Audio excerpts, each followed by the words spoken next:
Hey everybody, it's Allie and welcome to our Y&R Chat for Sunday, August 12th, 2018. I am coming at you live and in person today from bed, sitting next to my second box of Kleenex that I've gone through in 3 days. I'm on day 3 of a head cold that I cannot seem to shake. I don't know why. I always end up getting sick in the summer, never in the winter, more so in the summer, but I've got the whole shebang right now. Fever, runny nose and congestion, cough. I'm constantly on the verge of a sneeze. My eyes are watering. It is not pretty. Trust me, you would not want to see this face today. So I'm coming at you with an audio-only version of our Y&R chat because we've still got some things to talk about, whether or not I can talk in front of the video camera. Okay, Kane. Kane is trying desperately right now to protect his family. And as a character, I find that Kane is at his most interesting when he's desperate. There's just something about the way he operates, just like every other time Kane gets desperate. The harder he tries to make something right, the worse it gets. I think Kane always kind of has his heart in the right place, but every time he turns around, he's always making some kind of bonehead bad decision. Do you remember the situation with Juliet? When he was constantly trying to pressure her to keep quiet about their one-night stand, and he was constantly bringing it up to her when she wasn't saying a word about it. And I mean, or think about the time that he tried to set Billy up at Brash and Sassy. It's like, I mean, that wasn't an instance where his heart was in the right place, but it's like every time this man tries to do anything, he always ends up becoming his own worst enemy. And sure enough, Kane goes straight to Shauna, thinking that he can pressure Shauna into keeping quiet about what she witnessed during the accident that ended up killing Hillary. He tells Shauna that she needs to keep quiet and not talk to the cops because it's not in her best interest to do so, because that might cause the cops to question her. Wasn't that a little bit shady? The way he pressured a teenage girl and tried to manipulate her into getting the result that he wanted for his family? Again, I get it. He's trying to protect his kids and his wife, but of course, Devon walks in on all of this, sees what Kane is doing with Shauna, takes it completely personally, and pushes him out the door, pushes him right out the door. And in effect, it makes the situation so much worse. Everyone needs to stop pressuring Devon. Kane doesn't just take getting the door slammed in his face either. He comes right back. Later in the week, he's at Devon's penthouse again, trying to convince Devon to take it easy on Lily, and he ends up trying to throw a punch at Devon. This is Kane when he's desperate, lunging at Devon. But luckily, though, Dr. Nate does he's there and he does some kind of judo move and gets Kane all twisted up with his arm behind his back before he can ever make contact with Devon. Dr. Nate, man, this guy is a successful surgeon. He's like a 5th level black belt or something, and he's constantly spitting wisdom that would make Gandhi be like, whoa, dude, that's deep, man. Dr. Nate, does he have it all? Are they trying to present him as the perfect man. I'm just waiting to find out what single lady in town Y&R is going to pair him up with. He is going to be one shiny trophy for some woman in town, for sure. Oh, but back to Kane. Again, desperate Kane is just so much fun to watch. Early in the week, Lily sees Kane trying his best to tap dance their way out of the situation. And Lily makes an excellent point asking Kane, hey, if Hillary were driving that car and I died, would you forgive Hillary? And I thought that was such a good question because it puts Devon's shoe on another foot. You better believe that Kane would be coming after Hillary with everything he's got if that were the situation. Now, granted, Devon and Lily have a familial connection that should count for something, but if those tables were turned and Kane's family had been wiped away in an instant, he would want revenge, nothing short of revenge.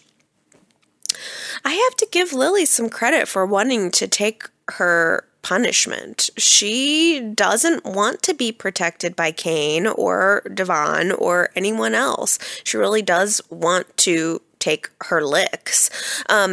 Last week's poll question was, do you think that Lily should confess to the police about the car accident that killed Hillary? And 85% of you said, yes, that's the right thing to do.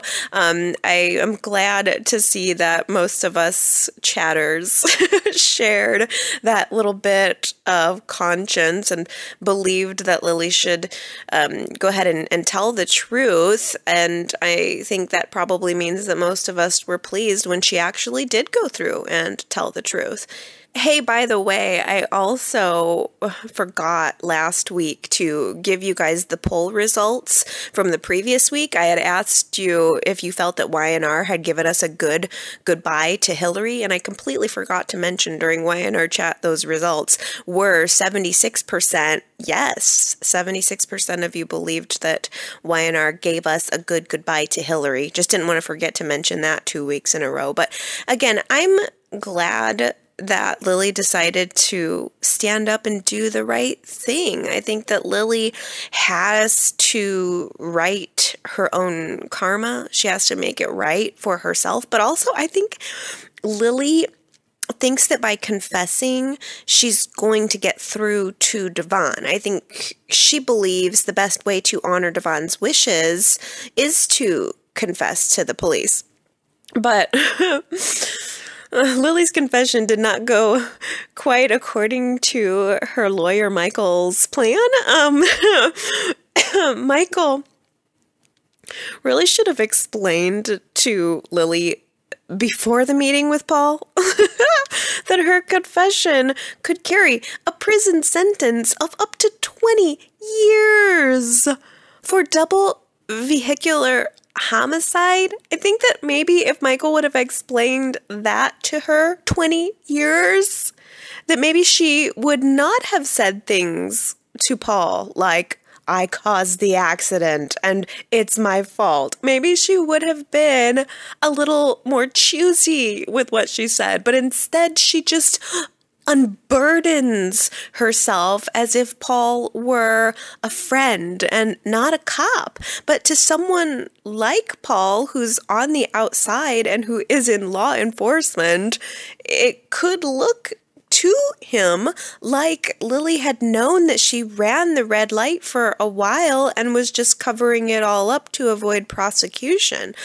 Of course, all of that is going to be up to the DA. It wasn't Paul's decision to make, but I have to mention a really good point and a follow-up from last week. All this time, my question is, was there some other innocent truck driver out there who was getting this accident pinned on him all along. I hadn't thought about the fact that someone else could have been sitting in a jail cell while all of this was going on and while the secret was being kept from Lily. I don't know why that completely evaded me. Maybe because Y&R really didn't make much mention of this other truck driver. Surely, if Lily could be charged with up to 20 years for this accident, then I would assume that the same would be true of anyone else that would have caused the accident. So that right there is enough reason, of course, to confess to the police, helping someone else who was innocent and taking responsibility for your actions. But I really don't know now that Lily has confessed how she's gonna get out of this. I think we all know that she won't actually do any hard time for this crime. Is there any chance that there are security or red light cameras with footage that might contradict what Charlie and Shauna say they saw? Or do you think that eventually Devon is going to choose to forgive Lily and maybe urge the court not to convict her? I don't know. Lily thinks, at least, that this confession will show Devon that she acted in good faith or that she's willing to accept the consequences of her actions, but Devon really isn't in a place for forgiveness right now. He pretty much tells her, you only went to the police because I threatened to. You should have done it on your own, and you should have done it immediately.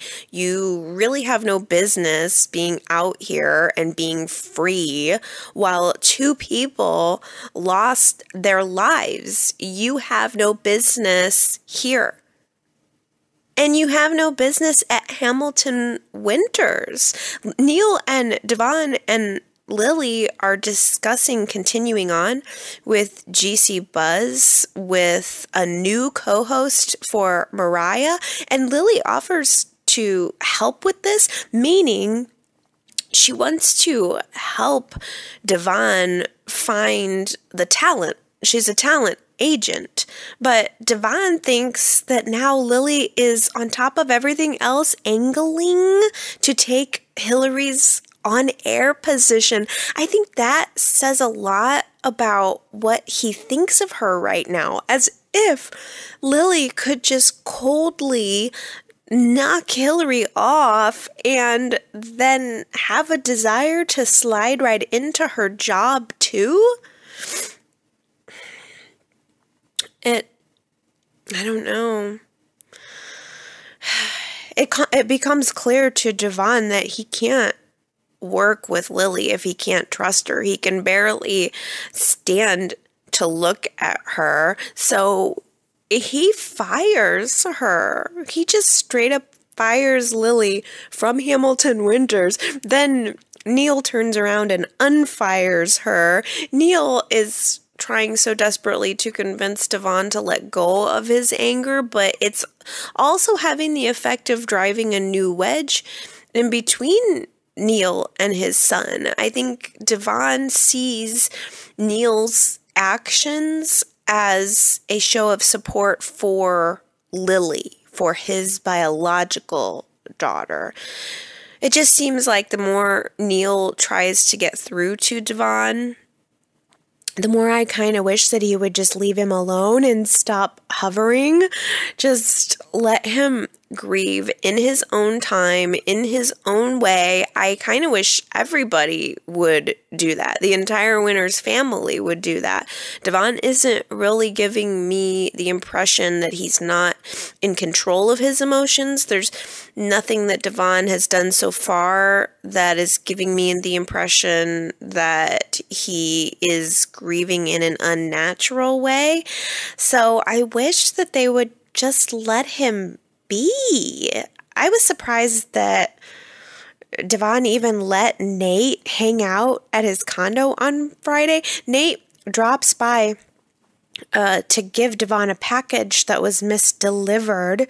It was actually a package for Hillary, a gift from a group of fans of hers. And Devon sits there opening this box with all of these baby items inside, dolls and blankets and stuffies and artwork and a letter.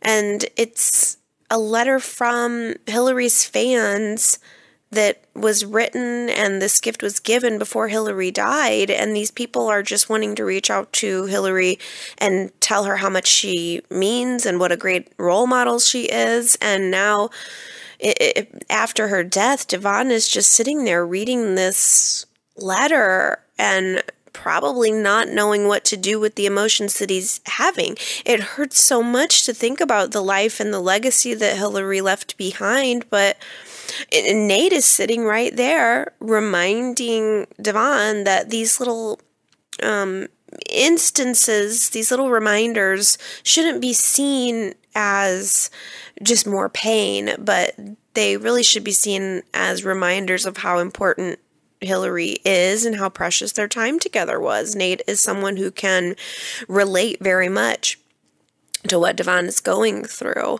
And, I keep forgetting to mention that Neil is someone who can also relate very much to what Devon is going through. Neil lost his wife very unexpectedly. Neil didn't even have a chance to say goodbye. So, but I don't know, Neil, his approach is just not very effective. I'm surprised that Devon even gave Nate the time of day to be there. I suppose that was more of a plot device so that Nate could be there to break up that fight, because that's when Kane shows up and tries to convince Devon to speak on Lily's behalf at her hearing. She's being charged with 2 counts of vehicular homicide, and she's pled guilty to them. She's going to be sentenced soon. Kane thinks that maybe testimony from Devon could make a huge difference in what her sentence will be, but Devon says no. As a matter of fact, I want Lily to go to prison, and I'll be at that hearing all right, but I'll be there asking the judge to impose the maximum sentence of 20 years. Devon wants Lily to go to jail for 20 years. In his mind, he believes that is justice.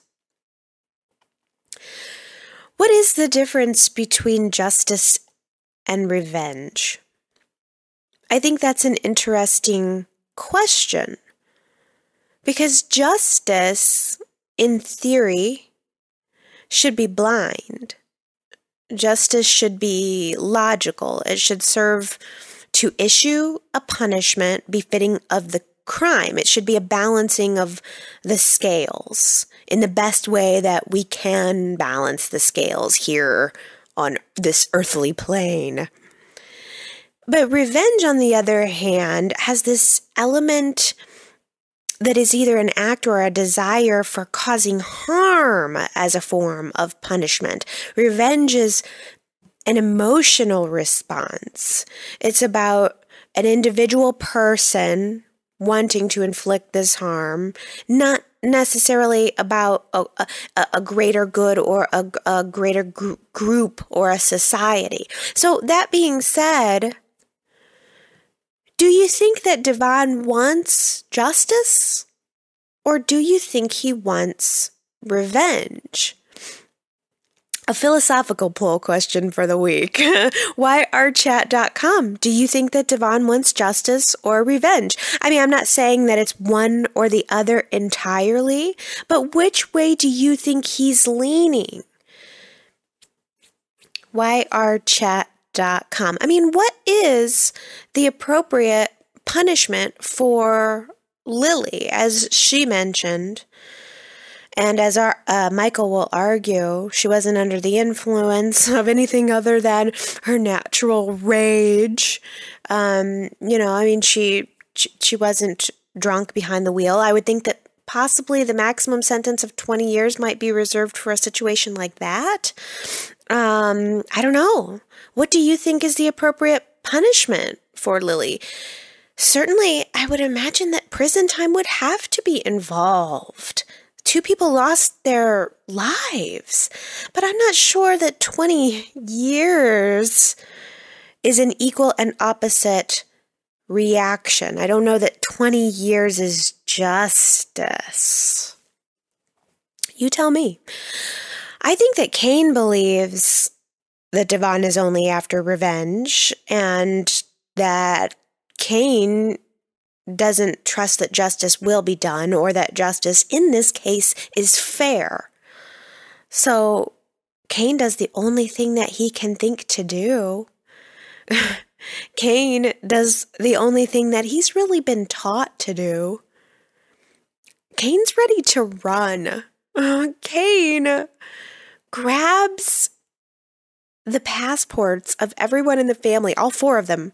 4 passports, or no, 5, I guess, probably because of the baby. I mean, he's got a little baby, and he grabs those passports, and he books a flight, planning to leave with the entire family to go to Australia. This is the Ashby family way. Do you remember when Kane's father, Colin, planned to kidnap the twins and flee to Australia? I think this would be a great time for Colin's return. Kane did make a phone call to someone and said, I'm going to need your help. I'm thinking maybe that phone call was to Colin. I don't know if he'll actually show up on our screens or not. I don't necessarily even think that there's any way Kane is going to pull this off. We saw in the previews of Monday's show that he tells Lily that this is his plan. I cannot imagine that she's going to just go along with this. There's absolutely no way that she would go through with the confession and then turn around to flee. It just doesn't seem logical to me, but I do think it's interesting that we are seeing this desperate version of Kane pulling a page from the book of Colin, evade the law.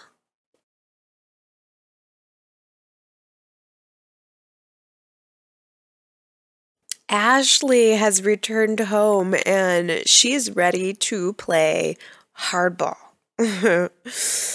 Ashley was content to be Billy's loyal COO for all of 2 to 3 weeks at max.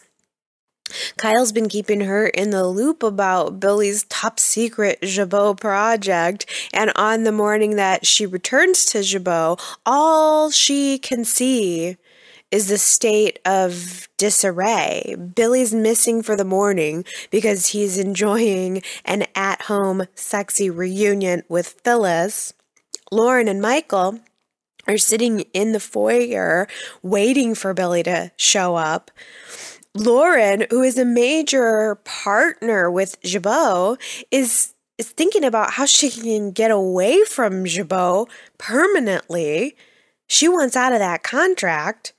And then Jack shows up to let Ashley know that Billy is gambling again. And then Ashley finds out that Billy's been funding his big secret project using money from her R&D budget. She is not happy. And whether Billy was gambling again or not, I'm not sure that there's any investment or any move that Billy could have made, no matter how original and innovative or boring and traditional, that Ashley would not have wanted to squash. Because number one, she doesn't trust him. And number two, she doesn't trust him. Ashley is meeting with Lauren, Phyllis, and Kyle, telling them to sit tight, not make any rash decisions. She's working on a plan to de-seat Billy or to get him out of the way. She's in this meeting when Billy calls an impromptu meeting of his own, brings all those same people into his office to announce to everyone what his secret new project is. It's called, are you ready for this? Jaboutique. Jaboutique. The puns. They are so punny. I almost can't handle it. Jaboutique. It's almost too much for my mouth. Billy must really, really love a pun. It's a little bit overboard. It's basically a bunch of small cosmetics stores that are exclusively selling Jabot products. That it's like, it's odd because brick and mortar, opening up all of these brick and mortar stores doesn't sound like it's thinking outside of the box. It sounds like a return to fundamental business practices to me. But Billy is presenting this as new and innovative. Lauren doesn't like it. She's the queen of brick and mortar, and these boutiques could be seen as competition for her stores, for Fenmore's stores. Billy assures her that the point of that whole feasibility report was just to make sure that this idea would not harm Fenmore's in any way, but it does still create a competition that wasn't there before, so I can see Lauren's point of view. But Ashley doesn't like this idea because it's a huge investment that Billy steamrolled through without really discussing it with her or with the board. She's trying to gather votes and trying to get Phyllis on her side so that she can just de-seat Billy altogether, just get rid of him altogether. Ashley pretty much blackmailed Billy into getting that position in the first place, and now 2-3 weeks have gone by and she's already just trying to boot him out the door. I feel a little bad for Phyllis because Phyllis is caught smack dab in the middle. She's in like a four-way caught in the middle because she's caught not only between Fenmore's and Jabot. Fenmore's is the one who pays her checks, but she's also caught between her boyfriend and the rest of the family. She's put herself in this position, though, I think.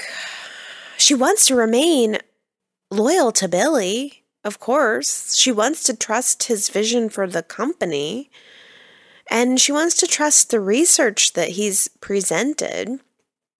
So she says, no, I'm not going to go on your side. I'm going to stay true to Billy. So since Ashley can't squash this idea of Billy's the ethical way, she has to find a workaround. She goes to Jack, who, by the way, has had a conversation with Nick earlier in the week, explicitly saying that he has no interest in using his position at Dark Horse to enact any kind of revenge on Billy or Jabot in any way. And Ashley asks him flatly, hey, since Dark Horse is in the business of acquiring real estate, why don't you just buy up the company that Billy is using to lease space for all of these brick and mortar stores and then cut the lease and put a stop to this nonsense right at the root? You, Jack, could be the one to save Jabot. That's speaking right to Jack's ego. You could be the one to save Jabot. You could be the one to stop Evil Billy from doing harm to John's company and John's legacy. I was surprised even that Jack talked about his search for his real father at all this week. It seemed as if that had just dropped off the bill. And pretty much Jack acknowledged that he's got still some pieces of evidence that he can put together in his search for his father, but he's really not pursuing it right now. He's really much more just focused on himself right now, focused on building his new career at Dark Horse. But he tells Ashley that he's going to look into this idea. He's going to see if he can buy up that leasing company.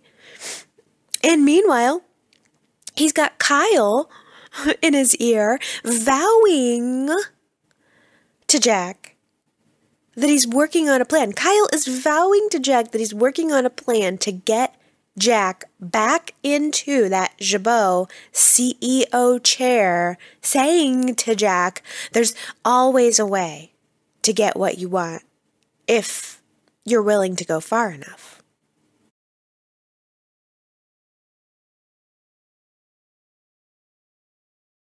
What could Kyle possibly have up his sleeve? He's been working in cahoots with Summer on Project Get Billy into Bed. They even made a little bet over it. Okay, so here's the bet. If Summer is able to get Billy into bed within the next month, Kyle will give her the keys to his car, free and clear. But if she can't get Billy into bed within the next month, then she's got to give herself to Kyle.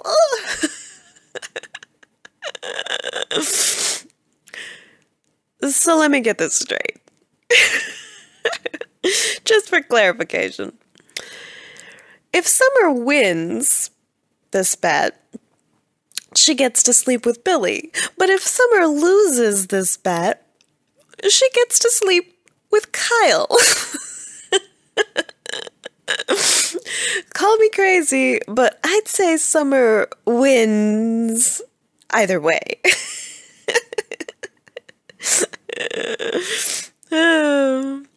They do have a nice little sting operation going for finding out who this mystery man is that Phyllis slept with on her brief hiatus with Billy.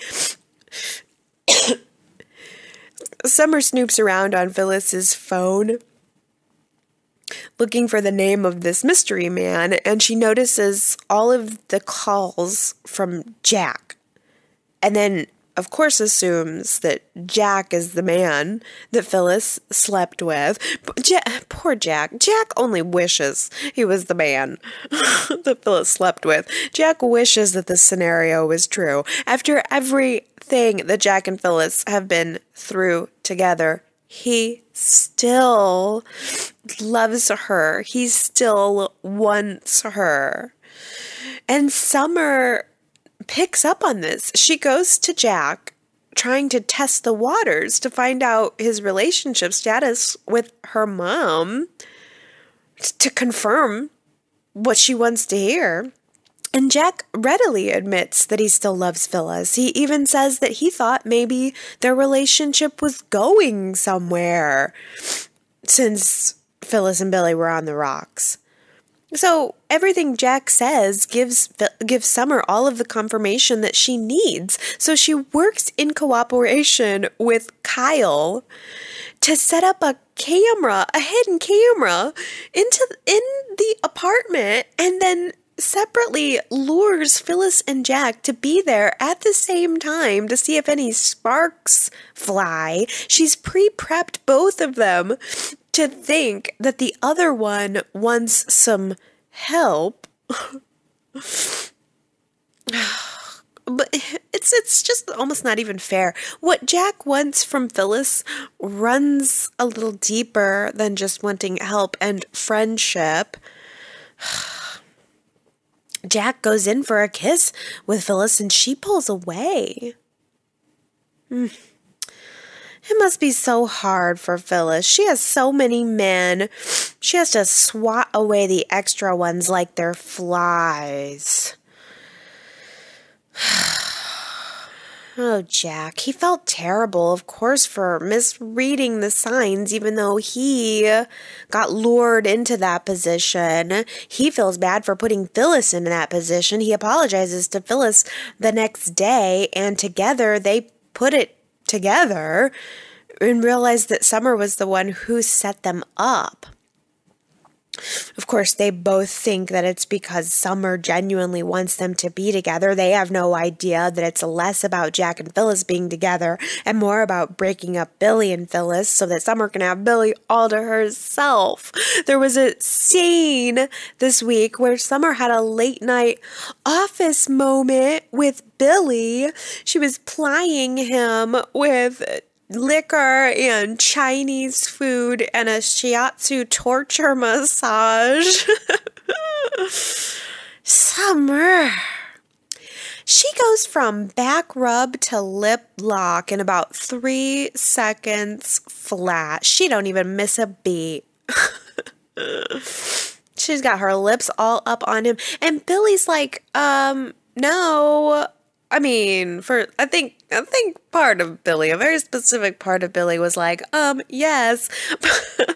But the waist up side of Billy is like, no. He kicks her out of his office and says, you need to stop this. Just stop it and get out. But Summer is unfazed. I don't know if I've ever met someone who is so unfazed. She just keeps on keeping on, insisting that Billy wants her. And she's not going to stop until she can give him a reason to want her. Everything that happened in that scene, she just sees as further confirmation that she's going to get Billy and that he wants her, and it's all going to work out in her favor. Oh my goodness. Next week's previews showed us that Kyle is telling Summer that the mystery man is Nick. That who Phyllis slept with was Summer's father. Maybe Kyle ends up watching the 24/7 live feed cam in Summer's apartment and catches Phyllis and Nick chatting about their affair. I don't know. I guess we'll find out next week on Big Brother.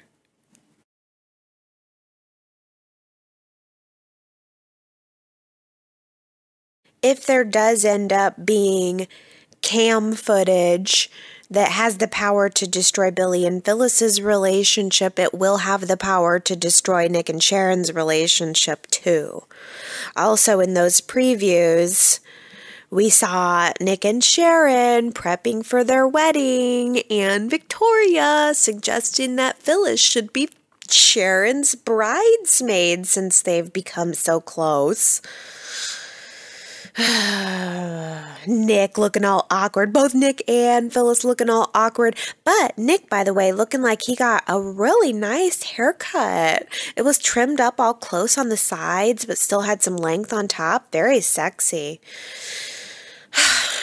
I wish I was rooting for this wedding, though. I want to be team Nick and Sharon, but everything from the affair to Nick trying to rush the wedding plans to pressuring Sharon to move off the ranch and showing her the photos of this grand eco-friendly estate that he'd like to buy. It all just leaves me with a bad taste in my mouth, and it actually makes me want the truth to come out about about Phyllis and Nick's affair, just so that Sharon can know the truth and then make an informed decision about her life from there.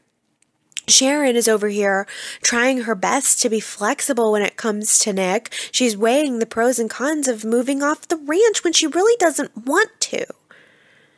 She was talking to Mariah, and Mariah did make a really good point that in order for Nick and Sharon to have a different result with their relationship, they need to try something different. And I think that's really great logic if Sharon knew the full reasoning behind Nick being so hot to trot for a change. I think Nick is just having a gut reaction and wanting to get away from Victor and anything having to do with his old life. I think he's trying to start anew.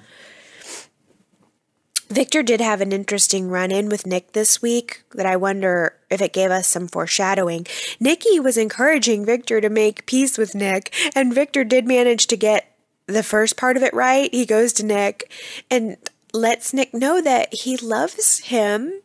He's their father and son. He loves him, but then Victor, in his classic Victor Newman way, has to follow it up with a threat, letting Nick know that he has plenty of ammo against him, and he is willing to use it if he has to. Victor also mentions that he'll never forget how Nick was the one who called the feds on him, and I wondered why Victor brought that up. I wonder if Victor is planning to maybe do the same. Like maybe Victor is going to find a way to call the feds on Nick. Like maybe Nick is going to get into some trouble with the new company, or maybe Jack is going to get Nick into some trouble with the new company. And then maybe Victor will just call the cops and repeat that cycle. I don't know. Hey, by the way, at Newman Enterprises, Nikki was looking large and in charge, sitting at Victoria's desk while Victoria was away visiting Reed. Nikki's just like spinning around in that chair. She had that confrontation with Phyllis, looking up over her glasses, just looking all good. Looking like she belonged there, looking like Nikki'd been working at Newman for her entire life. But she was, by the way, letting Phyllis know that Sharon had told her all about Phyllis's suggestion to hang her and Victoria out to dry over the JT situation. Yes. I think word of Lily's confession has started to trickle through the town, and Nikki got that message loud and clear. Unburdening yourself to the police will get you charged with a crime, possibly sent to prison for a very long time. So Nikki has more and more mounting reasons to keep this secret as long as she can, and in the meantime, it's eating her alive.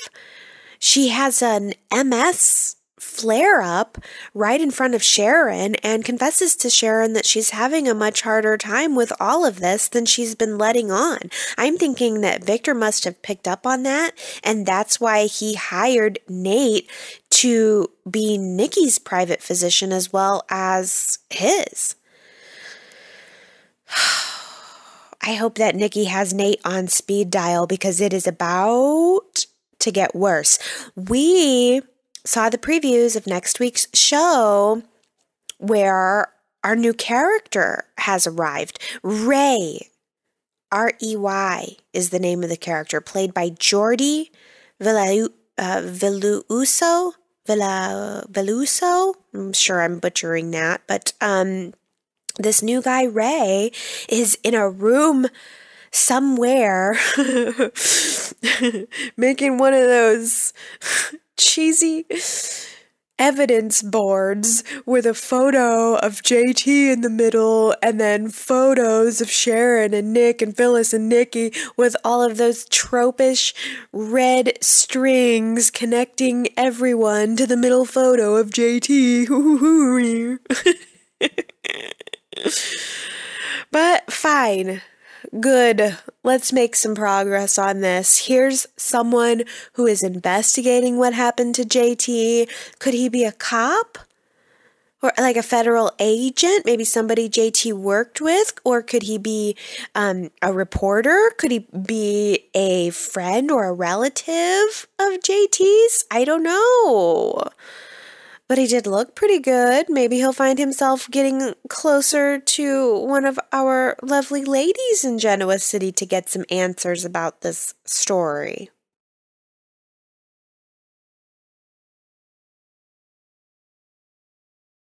We saw Tessa this week. I was shocked. Tessa makes a phone call to Mariah. She is safe and sound with Crystal in Canada. Everything seems to be going great. Mariah is feeling reassured. I'm feeling reassured. But then their phone call is interrupted. All of a sudden, we hear Tessa saying in the background, "Buzz off. Leave me alone. This is private." And she seems distressed. And Mariah can tell that she's distressed. And she's saying, Tessa, what's going on? Are you okay? But the call drops. So everything's fine, and then we get this distressful language from Tessa, and the call's gone. She hangs up. Mariah calls Tessa back, but there's no answer. And then we didn't hear anything else about it. So I don't know what to think. It could be nothing, or it could be a dangerous situation. I don't know. Maybe we'll even find out in a month or two.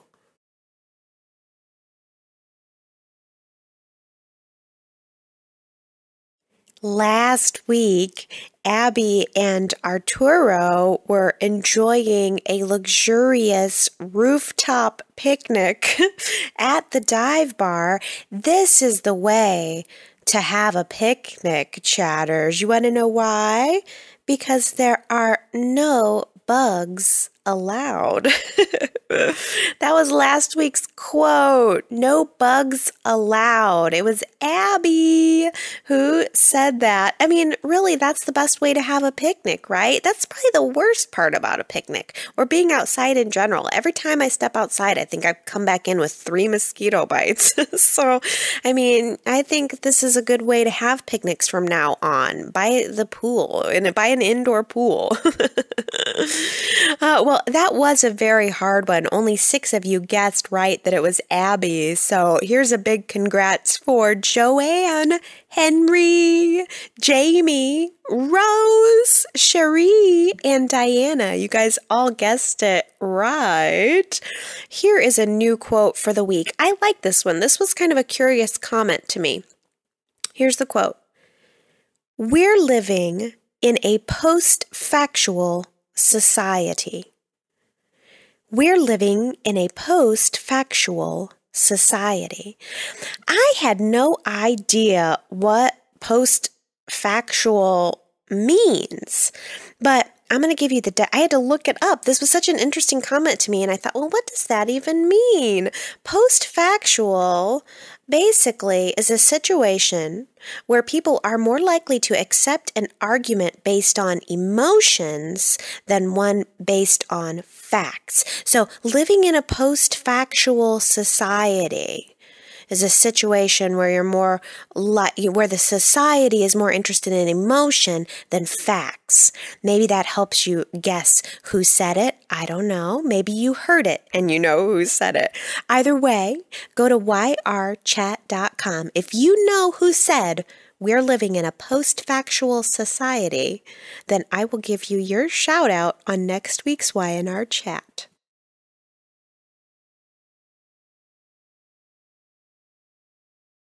Just because I'm sick doesn't mean that I'm not reading comments.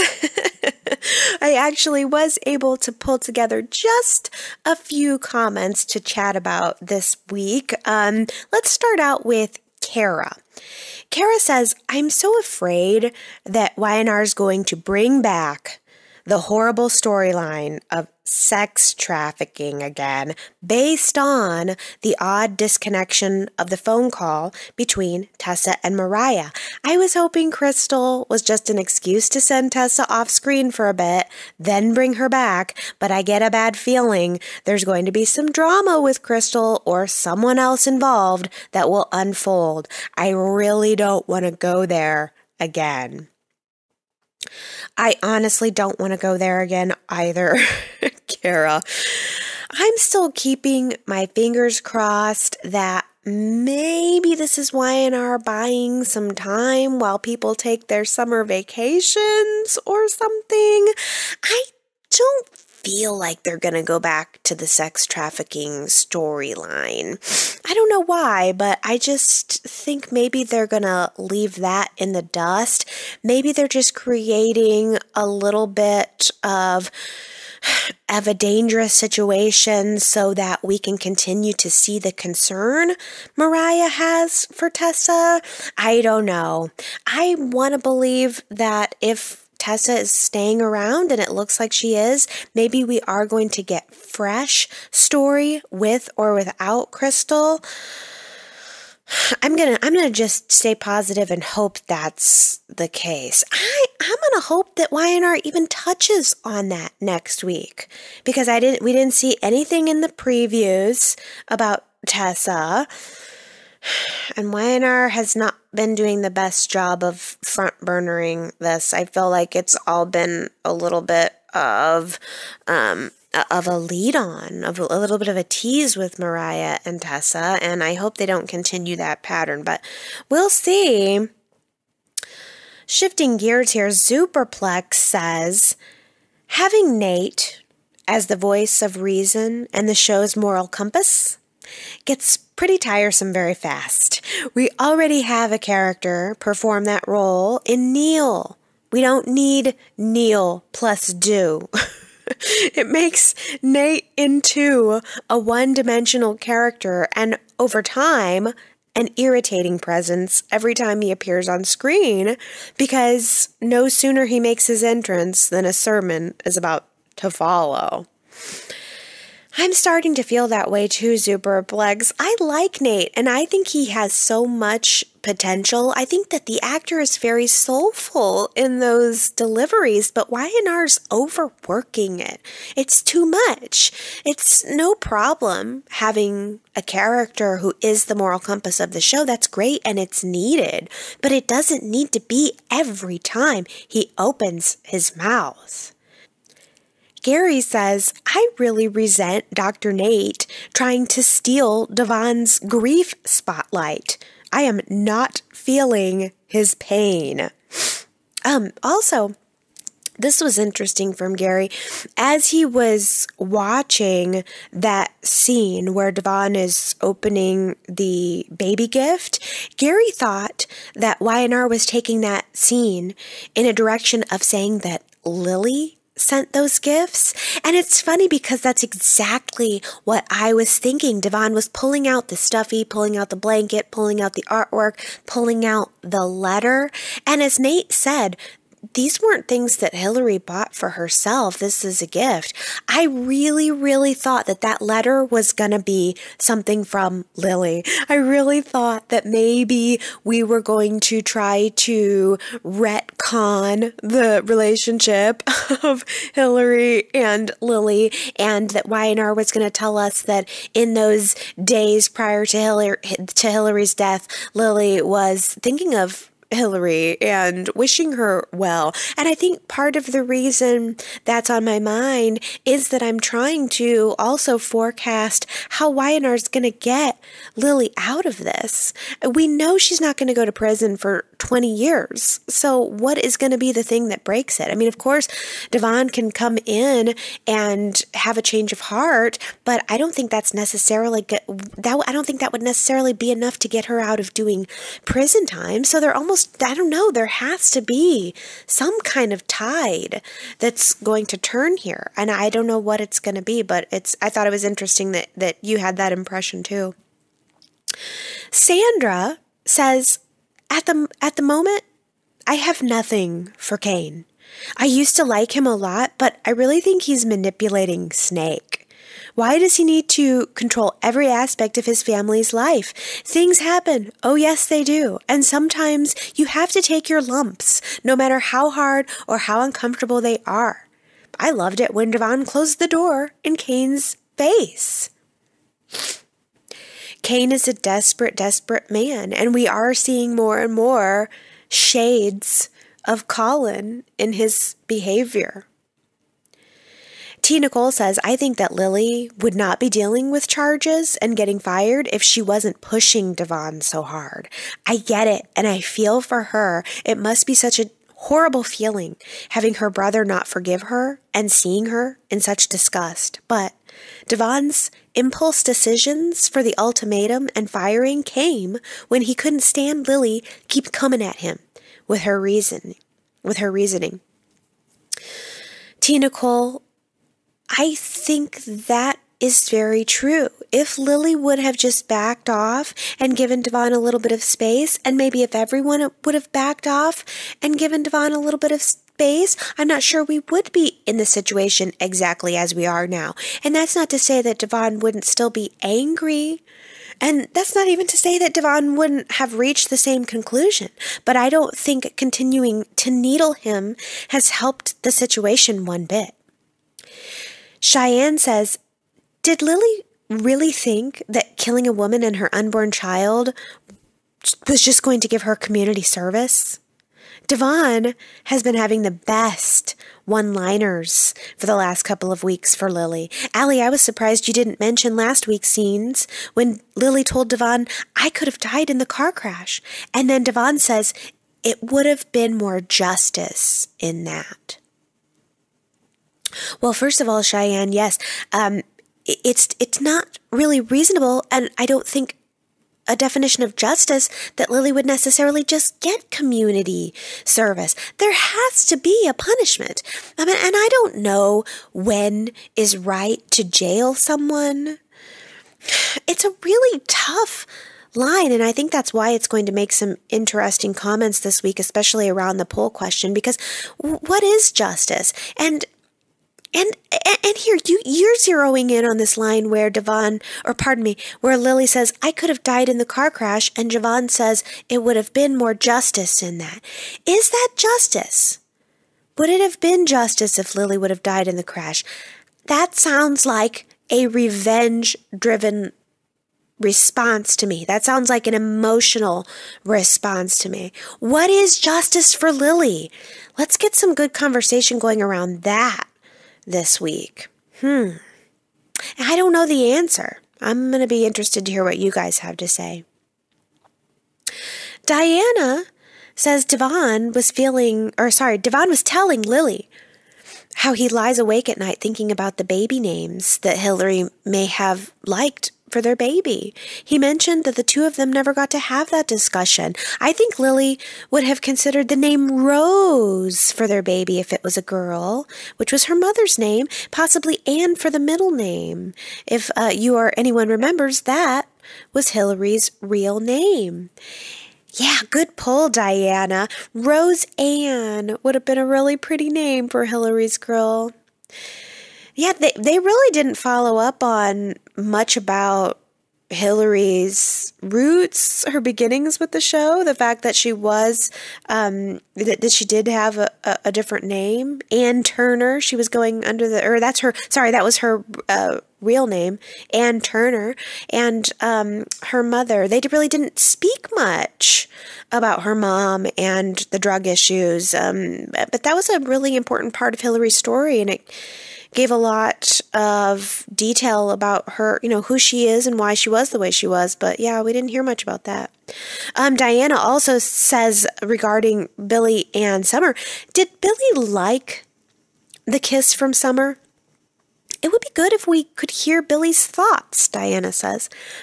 That is very true. We are not getting very much of Billy's inner dialogue, are we? I did not take from the scene that Billy liked Summer's kiss. I took from it that Billy likes sex and that maybe he's a touch flattered by it, but I don't know. I am not getting the vibe that Billy is yearning for Summer and that he's trying desperately to pull himself back from her. I don't get that impression the way Summer seems to. But Laura answers that question saying there was a huge difference between Billy's reaction to Summer's kiss and Phyllis's reaction to Jack's attempt. Billy let it happen and lingered for a second or two. Phyllis immediately pulled away. If it was Nick, I'm not sure she would have. Yeah, Billy did linger in the kiss. I do have to concede that. But that is a really interesting point because Phyllis did a little more than linger in around Nick. And we know that Phyllis wants Nick, and Billy did linger a touch with Summer. So maybe that does indicate more about his reactions. But again, I have to go back to that point of Diana's. I think it is really interesting that Billy has no one to confide in. Phyllis is talking to people left and right. We know very much about where her head is, but Billy is being left, maybe intentionally so, a mystery. We don't know where he's at with his gambling addiction. I think that if we had more insight into what's going on with that, maybe it would make us feel the same or different about Ashley's reactions toward his business this week. I mean, we haven't seen anything to indicate that Billy is exactly putting Jabot in jeopardy. We know that Billy is gambling, and we know that he is gambling with his personal life. Well, no, I guess that's not true. I have to take it back because he did almost lose Jabot, and that would have been a really big problem. So yeah, maybe Ashley is justified in wanting to get the company back, but it would be nice if we could hear a little bit more of Billy's side. I want to try to understand Billy, and I want to get more from him. Maybe I'm like Phyllis in that way right now. Daisy says, I can only imagine what Phyllis will do to Summer once she finds out that once she finds out what her daughter has been up to.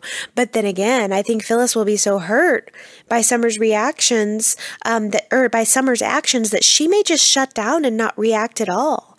And if that happened, Jack could be the one to comfort Phyllis, which may start them on the path toward a reconciliation. I'd love to see that. Well, Daisy, I really can't see Phyllis just letting this go.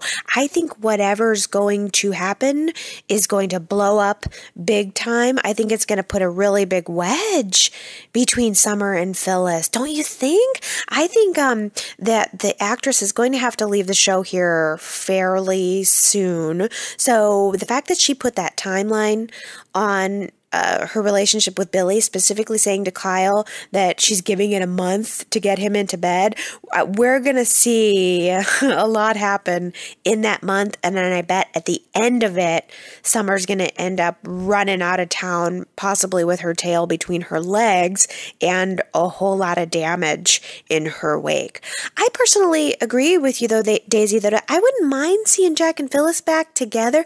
I mean, I could go either way. I could see Phyllis with Jack, or I could see Phyllis with Billy. I just want her to keep her claws out of Nick. T. Nicole says, what's ironic about Ashley wanting Billy out as the CEO is that she initially went to him and pushed him to take the CEO spot right after Jack found out that he was not a blood Abbott and ran away to the Abbott cabin. That is very true. What is Ashley going to do to get Billy out now?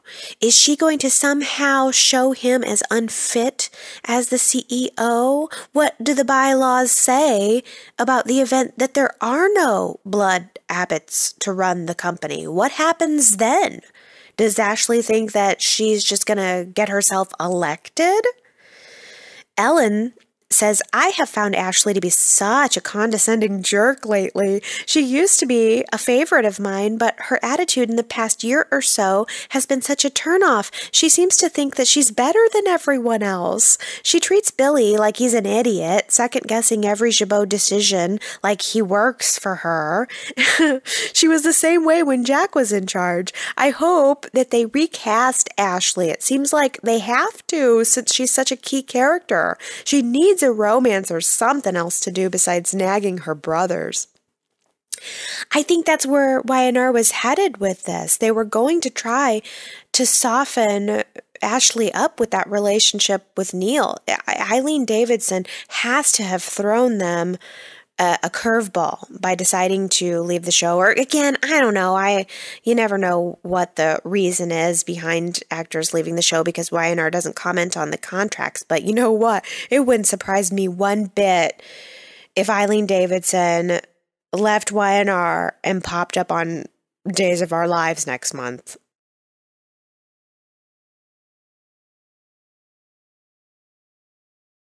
Okay, everybody, it's time for my nap. I talked a little bit longer than I intended to, but I really wanted to try to give you guys a full Y&R chat as much as possible. I hate when I'm not able to give you the full version. I always feel a little bit guilty about that, but man, I feel feverish just lie in here. It's no good. No bueno. Allie's darn near out for the count, but maybe getting some shut-eye will help me. I tried taking some cold medicine the first day I was sick, and it just ended up making me feel worse in a way. I don't like that icky cold medicine head feeling. So at the moment, I'm trying to just battle it with tea. Tea and Kleenexes, the Allie story. Oh, well, it might make me feel better if I get a lot of comments from you guys this week. Hint, hint. YRChat.com is our website. I think we're going to get some good, juicy discussion going around the idea of justice for Hillary, and justice for Lily. So please do weigh in on that. Weigh in on everything that's going on with Jabot, everything that we saw in the previews. I mean, we're going to have a new character next week, and I'm sure there's going to be a lot of mystery around what Ray is going to have as a motive for getting to the bottom of this JT mess. Do you guys want that secret to come out too? Is that going to be the secret equalizer between Nick and Sharon?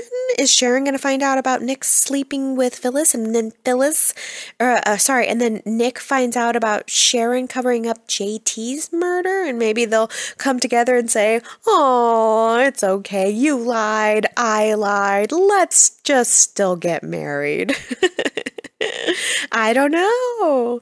Predictions are always welcome. Anything you guys have to say is welcome. I love you very much, and I appreciate you sticking with me even through this sickness. So I'll be better next week, I'm sure of